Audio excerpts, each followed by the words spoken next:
Assalamualaikum warahmatullahi wabarakatuh. Salam sejahtera untuk kita semua. Yang saya hormati Ibu dosen Kristina dan teman-teman sekalian. Perkenalkan, kami dari kelompok 1 yang terdiri dari saya sendiri, Siti Nur Ana Listiawati, dan rekan teman saya Krisma Yuwaniko Immanuel.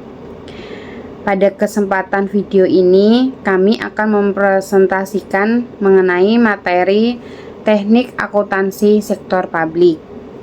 Nah, berikut akan dijelaskan kepada rekan teman saya, yaitu Krisma Yuwaniko Immanuel. Dipersilahkan. Teknik akuntansi sektor publik. Apa itu teknik akuntansi sektor publik?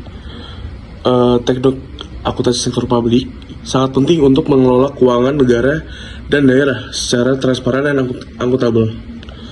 Sektor publik dituntut menyusun laporan keuangan yang akurat dan sesuai standar dan mudah dipahami oleh masyarakat sebagai bentuk pertanggungjawaban atas penggunaan anggaran. Selanjutnya ada kajian teori akuntansi sektor publik, berfokus pada organisasi non-profit seperti pemerintah dan BUMN. Tujuan utama akuntansi sektor publik adalah menciptakan transparansi dan akuntabilitas keuangan terhadap masyarakat dan pemangku kepentingan. Kemudian menyusun laporan berdasarkan standar yang telah ditetapkan untuk memberikan informasi yang dapat dipertanggungjawabkan. Kemudian selanjutnya ada karakteristik akuntansi sektor publik. Yang pertama adalah tidak berorientasi pada laba. Yang kedua bertanggung jawab pada publik atas dana yang dikelola. Yang ketiga fokus utama adalah pada pelayanan masyarakat, bukan efisiensi atau keuntungan. Yang ketiga ada pengambilan keputusan berdasarkan kepentingan publik. Selanjutnya ada sistem akuntansi dana. Sistem akuntansi dana ini dibagi menjadi 4. Yang pertama ada dana operasional, itu untuk pembiayaan kegiatan rutin. Kemudian yang kedua ada dana pembangunan, untuk dialokasikan untuk proyek pembangunan fisik dan non-fisik. Yang ketiga ada dana proyek, khusus untuk proyek-proyek tertentu, seperti proyek bantuan luar negeri.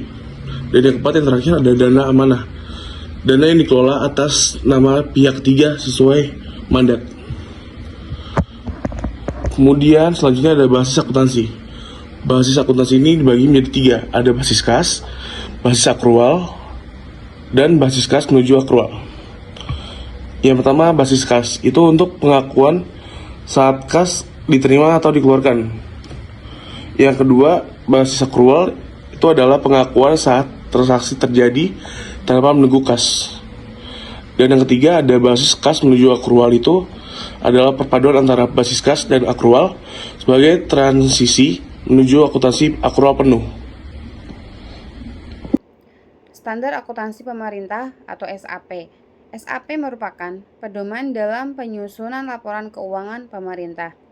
Menggunakan bisnis akuntansi untuk mengisi transparansi, akuntabilitas, dan konsistensitas informasi keuangan. Ditetapkan oleh Komunitas Standar Akuntabilitas Pemerintahan atau KSAP. Biasanya digunakan oleh pemerintah dalam menyusun laporan keuangan sektor publik. Di Indonesia, SAP diatur oleh Pemerintah Nomor 71 Tahun 2010 yang menggantikan PP Nomor 24 Tahun 2005.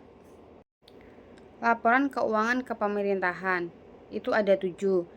Yang pertama, laporan realisasi anggaran, yaitu menyajikan informasi tentang realisasi pendapatan dan belanja dibandingkan dengan anggaran yang ditetapkan. Yang kedua, laporan perubahan saldo anggaran lebih. Yang ketiga, neraca, menyajikan posisi keuangan pemerintah yang terdiri dari aset, kewajiban, dan ekuitas dana. Yang keempat, laporan operasional, menyajikan informasi tentang hasil operasi keuangan pemerintah. Yang kelima, laporan arus kas, menyajikan informasi mengenai arus kas yang masuk dan keluar. Yang keenam, laporan perubahan ekuitas, biasanya menyajikan perubahan yang terjadi dalam ekuitas dana periode pelaporan. Yang keenam, catatan atas laporan keuangan atau CALK. Biasanya ini menyediakan penjelasan dan rincian atas pos-pos yang ada di dalam laporan keuangan utama. Nah, Implementasi Indonesia. SAP berbasis akrual telah diterapkan dari pemerintah pusat dan daerah sejak tahun 2015. Pemerintahan daerah di Indonesia juga diarahkan untuk menerapkan SAP berbasis akrual. Meskipun demikian, beberapa daerah mengalami kendala seperti kurangnya sumber daya manusia yang kompeten, keterbatasan infrastruktur teknologi, dan perbedaan pemahaman terhadap standar akuntansi. Nah, itulah juga termasuk tantangan utamanya, seperti kurangnya SDM yang terlatih, sistem teknologi informasi yang belum merata, dan kompleksitas dalam penerapan standar dan peraturan. Studi kasus di Provinsi Jakarta merupakan contoh daerah yang berhasil dalam penerapan teknik akuntansi sektor publik. Di Jakarta, pemerintahan Provinsi DKI Jakarta mengadopsi sistem e-badging dan audit, penerapan teknologi informasi untuk meningkatkan transparansi dan efisiensi pengelolaan anggaran, meningkatkan partisipasi publik dan pengawasan pengurangan. Hasilnya, DKI Jakarta seringkali meraih opini WTP atau wajar tanpa pengecualian dari BPK. Tantangan dan solusi. Tantangannya, yang pertama, keterbatasan sumber daya manusia atau SDM. Biasanya ini kurangnya SDM yang kompeten, banyak daerah yang kekurangan tenaga akuntansi yang memahami standar akuntansi pemerintah berbasis akrual. Yang kedua itu infrastruktur teknologi informasi yang belum merata. Biasanya itu ketidakpastian infrastruktur teknologi. Beberapa daerah belum memiliki sistem informasi yang memadai untuk mendukung akuntansi sektor publik. Yang ketiga, tingkat pemahaman peraturan yang masih melemah. Biasanya ini peraturan mengenai pengelolaan keuangan publik yang sering berubah dan kompleks menyulitkan penerapan teknik akuntansi. Nah, solusinya peningkatan pelatihan dan pendidikan SDM. Pemerintah perlu meningkatkan pelatihan dan sertifikasi bagi pengelolaan keuangan publik. Yang kedua itu penguatan regulasi dan sistem informasi akuntansi. Biasanya pemerintah harus memperkuat infrastruktur teknologi untuk meningkatkan efisiensi dan akurasi laporan keuangan. Yang ketiga, kolaborasi dengan lembaga pengawas dan masyarakat.